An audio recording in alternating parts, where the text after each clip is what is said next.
Yes friends, the church was going through persecution. అవును స్నేహితులారా, సంఘము హింసలో ఉన్నది.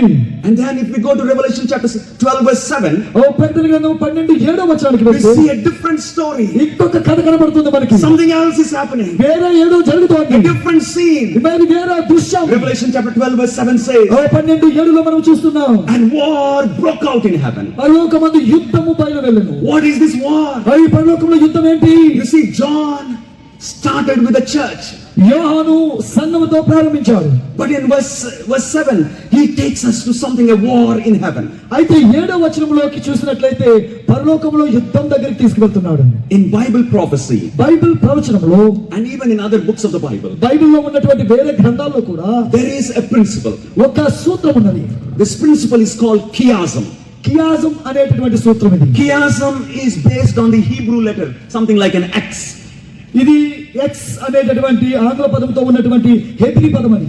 What is meant by chiasm? కియాజం అనే పదానికి అర్థం ఏంటి? Chiasm means, కియాజం అనగా it operates like this.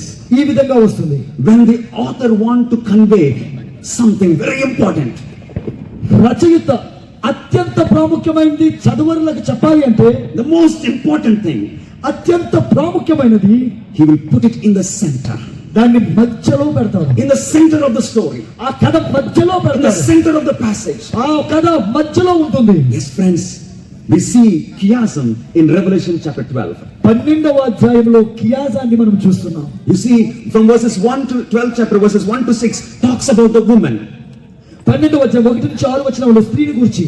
Again from verses 3 to 17, again about the woman. 3 నుంచి 17 వరకు మరలా స్త్రీని గురించి. But in the middle, అయితే మధ్యలో, right in the heart of this passage in Revelation chapter ఈ 12, కేంద్రానికి ఈ యొక్క మాటకి కేంద్ర బిందువుగా ఉన్నటువంటి ప్రకటన గ్రంథంలో he is giving us the most important details.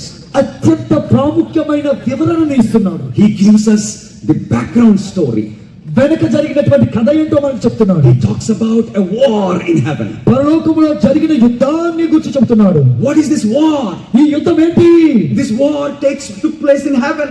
ఈ యుద్ధము పరలోకంలో జరుగుతోంది. Tonight you may be saying, ఈ రాత్రి మీరు అనొచ్చు, heaven is a happy place. పరలోకం అంటే ఆనందకర దేశం. Heaven is a peaceful place. ఆ శాంతికరమైన దేశం. How can there be war in heaven? పరలోకంలో యుద్ధం ఎలా వస్తుంది? But John is saying, and there was war in heaven. అయితే యోహాను అంటున్నాడు, అక్కడ యుద్ధము జరగను. For any war to take place, ఏ యుద్ధము జరగాలన్నా we need two groups. 2 గుంపులు అవసరం. We need two armies. 2 సైన్యములు అవసరం. Now we have to find out who are those 2 armies. ఈ 2 సైన్యములు ఎవరో మనం చూడాలి ఇప్పుడు. Let's find out. Revelation chapter 12 verse 7. 12:7లో మనం చూస్తున్నాం. Michael and his angels fought with the dragon and his angels. మిఖాయేలును అతని దూతలను ఆ ఘట సర్పముతో దాని దూతలను యుద్ధము చేసిరి గాని. Oh, there are 2 armies here. ఇక్కడ 2 సైన్యాలు చూస్తున్నాం.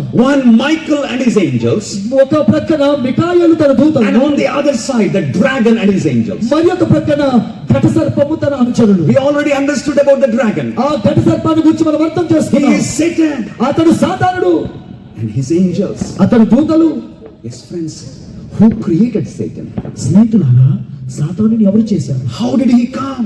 ఎలా వచ్చాడు? What is his origin? అతడు ఎక్కడి నుంచి ఉద్భవించాడు? Did God create Satan? సాతానుని దేవుడు చేశాడా? Here John is giving us some very important details. ఇక్కడ యోహాను అత్యంత ప్రాముఖ్యమైన వివరణ ఇస్తున్నాడు. He says there was a war in heaven. ఆయన అంటున్నాడు, పరలోకమందు యుద్ధం జరిగినట్లు. Revelation talks about the throne of God. దేవుని సింహాసనాన్ని గురించి ప్రకటన గ్రంథం And మాట్లాడుతుంది. this war took place near the throne of God. ఈ యుద్ధము దేవుని సింహాసనం దగ్గర జరిగింది. How can a war take place at the throne of God? దేవుని సింహాసనం యొద్ద యుద్ధం ఎలా జరుగుతోంది? Let's find out, friends. చూద్దాం స్నేహితులారా. In the third night we saw prophets who saw the throne of God. 3వ రాత్రి మనం చూసాం ప్రవక్తలు దేవుని సింహాసనం యుద్ధంలో. Do you remember any prophet who saw the throne of God? దేవుని సింహాసనాన్ని చూసిన ప్రవక్తని ఎవరైనా గుర్తుంచుకుంటున్నారా? Yes, Isaiah saw the throne of God. దేవుని సింహాసనాన్ని యెషయా చూశాడు. Let's go to the book of Isaiah. యెషయా గ్రంథానికి మనం వెళ్దాం. He talks about what happened near the throne of God. దేవుని యొక్క సింహాసనం దగ్గర ఏం జరిగిందో ఆయన మాట్లాడుతాడు. Isaiah chapter 14 verse 12. యెషయా గ్రంథం 14వ అధ్యాయం 12వ వచనము. He says, how are you fallen from heaven, O Lucifer, son of the morning? How are you cut down to the ground, you who weaken the nations? తేజో నక్షత్రమా, తేజ నక్షత్రమా వేకువ చుక్క నీ వెట్లు ఆకాశం నుండి పడితివి, జన్మలను పడగొట్టిన నీవు నేల మట్టు వరకు ఎట్లు నరకబడితివి. Here Isaiah is recording. ఇక్కడ How యెషయా are you fallen from heaven, O ఎలా Lucifer? పడిపోయావో Lucifer, You were once in heaven. నువ్వు ఒకప్పుడు పరలోకంలో ఉన్నావు, You were near the throne of God. నువ్వు దేవుని సింహాసనం దగ్గర ఉన్నావు. How are you fallen from heaven? ఓ పరలోకం నుండి నీ వెట్లు పడిపోతుంది. How did that fall take place? ఈ ఎలా పడిపోవటం జరిగింది? Verse 13 gives us the answer. 13వ వచనము సమాధానం ఇస్తుంది. For you have said in your heart, I will ascend into heaven. I will exalt my throne above the stars of God. I will also sit on the mount of congregation on the farthest sides of the north. నేను ఆకాశమునకు ఎక్కిపోయేదను, దేవుని నక్షత్రములకు పైగా నా సింహాసనమును హెచ్చింతును, ఉత్తర దిక్కునున్న సభా పర్వతము మీద కూర్చుందును, మేఘమండలము మీదకి ఎక్కుదును. You know what thoughts were going on in the mind of Lucifer? Lucifer యొక్క మనసులో ఉన్న ఆలోచన ఏంటో తెలుసా? Lucifer was a perfect angel. Lucifer చాలా చక్కనైనటువంటి దూత. He was not only an angel but the leader of angels. అతను దూత మాత్రమే కాదు, దూతలందరికీ నాయకుడు. He was a talented angel చాలా తలాంతులు కలిగిన who led నాయకుడు. out in the worship in heaven. ఓ పరలోకంలో జరుగుతున్న ఆరాధనంతా వాడే చేసేవాడు. His friends, of all created beings, సృజించబడినటువంటి సృష్టమంతటిలో Lucifer was the highest in position among created beings. సృష్టించబడిన వాటినన్నిటిలో కూడా లూసిఫర్ ప్రప్రథమైన స్థానంలో ఉన్నాడు. He was standing beside the throne of God. దేవుని సింహాసనం ప్రక్కన నిలబడుతున్నాడు. But when angels came to worship God, అయితే దేవుణ్ణి ఆరాధించడానికి దూతలు వచ్చినప్పుడు some thoughts went in his mind. తన మనసులో కొన్ని I am the ఆలోచనలు, leader of angels. ఓ దూతలందరికీ నేనే I నాయకుడు, also deserve worship. ఓ నాకు కూడా ఆరాధన అవసరం. Do you see what he says? ఆయన ఏమంటున్నారు చూస్తున్నారా? Isaiah chapter 14 verse 14. 14:14లో చూస్తున్నాం. I will ascend above the heights of the clouds.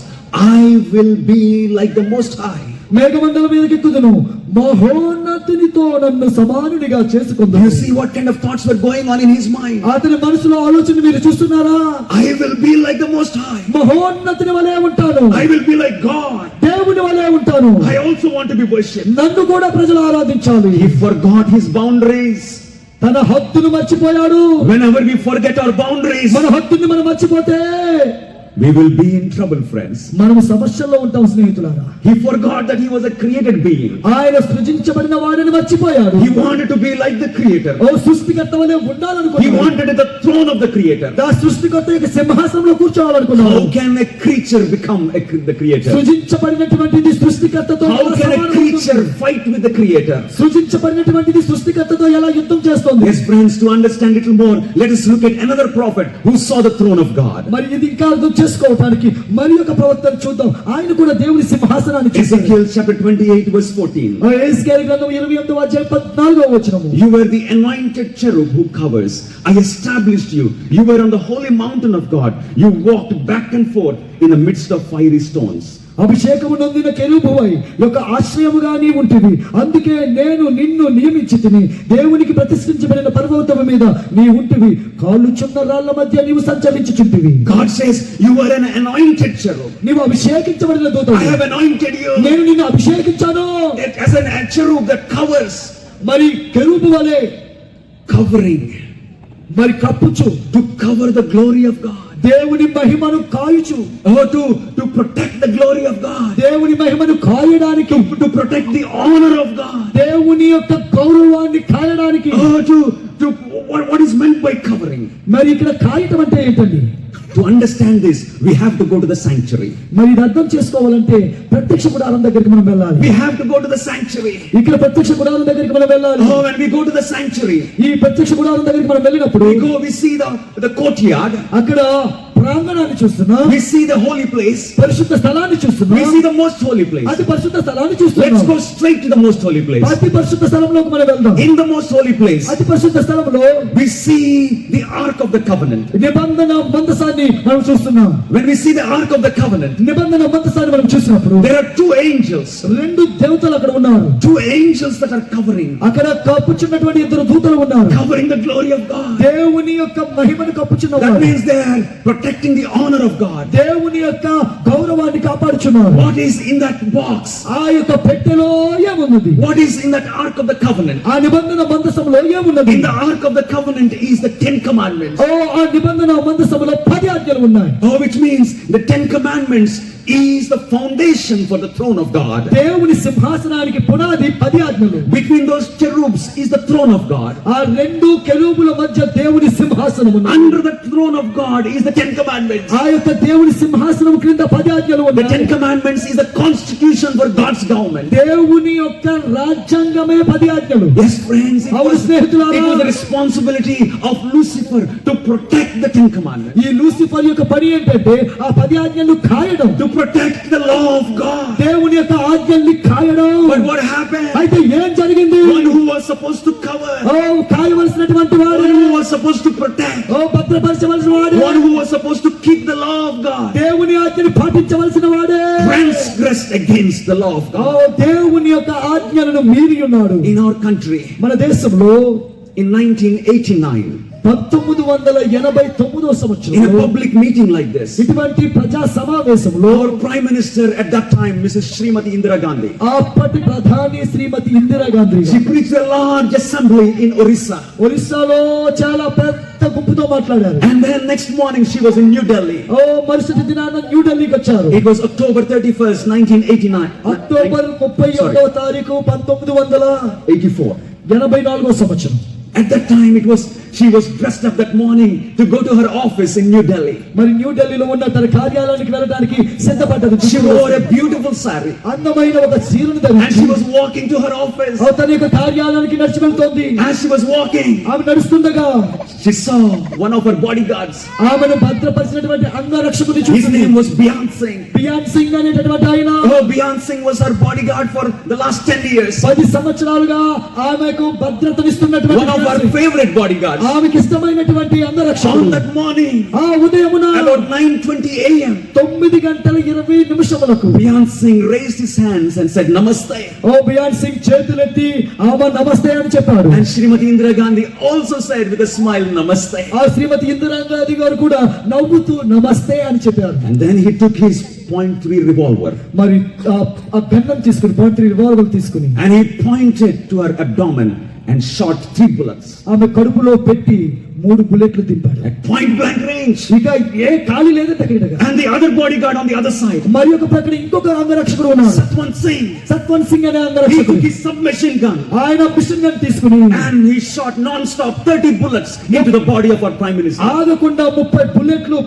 మన యొక్క ప్రధాని. In no time, she was in the pool of her own blood. మరి ఇక ఆలస్యం లేదు, అక్కడ రక్తముతో మడుగులో పడి ఉన్నది. What a tragedy, my friend. ఎంత విషాదము స్నేహితులారా. The persons, the people who were supposed to protect her, ఎవరైతే ఆమెకు భద్రతనివ్వవలసిన వారు were the very ones who took her life. ఆమె జీవితాన్ని నాశనం చేసిన వారు. We see this happening. ఇది జరగటాన్ని చూస్తున్నాం. We see it happening even in heaven. పరలోకములో కూడా అది జరగటాన్ని This చూస్తున్నాం. Lucifer, ఇది who Lucifer was supposed to cover, మరి అక్కడ who was కాయవలసిన వాడు, supposed to protect, భద్రపరిచిన వాడు was the very one who transgressed the law of God for the first time. మొట్టమొదటిగా దేవుని ఆజ్ఞను మీరిన వాడు వాడే.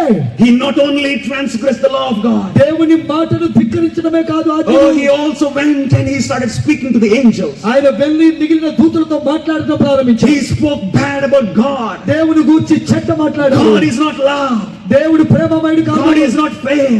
దేవుడు God is selfish. న్యాయవంతుడు కాదు. He is interested in his own welfare. అతనిలో స్వార్థం ఎక్కువ. He is not interested in our welfare. మన భోగభాగ్యాలకు ఇష్టం But లేదు. if you make me God, నన్ను దేవుని చేస్తే, if I sit on that throne, ఆ సింహాసనంలో నేను కూర్చుంటే you will have freedom. మీకు స్వతంత్రం. I will take care of you. నిన్ను చూసుకుంటాను. I will rule better than God. దేవుని కంటే బాగా పరిపాలన చేస్తాను. Do you see, my brothers and sisters? మీరు చూస్తున్నారు ప్రియమైన సహోదరి సహోదరులారా. This war took place near the throne of God. ఈ యుద్ధము దేవుని సింహాసనం యొద్ద జరిగింది. And so the Bible says, Bible చెబుతోంది, a war between Michael and his angels, మిఖాయేలుకు తన దూతలకును and Satan and Lucifer and his angels. లూసిఫర్కును తన దూతలకు మధ్య. By the way, who is Michael? Michael అంటే మిఖాయేలు అంటే ఎవరు? Michael is another name for our Lord Jesus Christ. మన ప్రభువైన యేసుక్రీస్తుకు మరి ఒక పేరు ఏంటంటే మిఖాయేలు. Oh, John records Michael, the name Michael is the name of our Lord Jesus Christ. యోహాను రాస్తున్నాడు, మిఖాయేలు అని పేరు రాస్తున్నాడు. Because of this situation in heaven, పరలోకములో జరిగినటువంటి ఆ పరిస్థితులను బట్టి the angels were divided. దూతలు విడిపోయారు. Some chose to be loyal to God. కొంతమంది దేవునికి విధేయతను చూపాలని, Some chose to believe what Lucifer was saying. కొంతమంది అయితే లూసిఫర్ ఏం చెప్తున్నాడో అదే విన్నారు. Now there was a war in heaven. ఇప్పుడు పరలోకంలో యుద్ధం జరిగింది. Yes, my brothers and sisters. అవునా ప్రియమైన సహోదరి It was సహోదరులారా, not a war with weapons, అది ఆయుధాలతో జరిగే యుద్ధం కాదు, not a war with guns and swords, లేక ఖడ్గాలతో చేసే యుద్ధము కాదు, but a war of ideas. ఆలోచనలు అనే యుద్ధం. And in this war you have to make a decision. ఈ యుద్ధంలో నువ్వు నిర్ణయం తీసుకోవాలి. Will I be on God's side, నేను దేవుని పక్షాన ఉంటానా, or will I be on Lucifer's side? లేక లూసిఫర్ పక్షాన ఉంటానా? John is recording for us. యోహాను మన కొరకు లిఖిస్తున్నాడు. Revelation chapter 12 verse 3 says, ప్రకటన గ్రంథం 12వ అధ్యాయం 3వ వచనం. let's go to verse 4. 4వ వచనానికి వెళ్దాం. His tail drew a third of the stars of heaven. దాని తోక ఆకాశ నక్షత్రములలో 3వ భాగం John is వీచెను. speaking in symbolic language. యోహాను ఇక్కడ సింహపురుగైన భాషలో This మాట్లాడుతున్నాడు. Lucifer who rebelled against God, దేవునికి వ్యతిరేకంగా తిరుగుబాటు చేసిన he Lucifer influenced 1/3 of the angels in heaven, పరలోకములో ఉన్న ఒక్క 3వ వంతును ప్రభావితం చేశారు. and they chose to be on his side. వారు ఆయన పక్కన నిలబడ్డకు చూసుకున్నారు. But the other angels chose to be on God's side. మిగిలిన దూతలు దేవుని పక్షాన ఉండడానికి The చూసుకున్నారు. theologians call this war as the great controversy. ఈ థియాలజీ చదువుచున్నటువంటి వారు దీన్ని మహా సంగ్రామము అని పిలుస్తున్నారు. A war that is taking place between good and evil, మంచికి చెడుకు మధ్య జరుగుతున్న మహా సంగ్రామం, between light and darkness, చీకటికి వెలుగుకి మధ్య జరుగుతున్న పోరాటం, or between God and Satan. సాతానునికి దేవునికి మధ్య జరుగుతున్న పోరాటం. And you and I are caught in this great నీవు నేను controversy. కూడా ఈ మహా సంగ్రామంలో భాగస్థులం. It doesn't matter whether you are a Christian or a Hindu. నీవు క్రైస్తవుడివా హైందవుడివా ఇక్కడ It లెక్కలేదు. doesn't matter what our religious background is. మనం ఏ మతానికి చెందిన వారు అన్నది కాదు. We are all involved in this great controversy. మనమందరము కూడా ఈ మహా సంగ్రామంలో ఉన్నాం. Because this great controversy which started in heaven, పరలోకంలో ప్రారంభమైన ఈ మహా సంగ్రామం, when Lucifer was thrown out of heaven, పరలోకము నుంచి Lucifer త్రోయబడ్డాడు. and when his angels were thrown out of heaven, తన దూతలు కూడా త్రోయబడినప్పుడు పరలోకము నుండి they came to this earth. ఈ భూమి మీదకి వచ్చారు.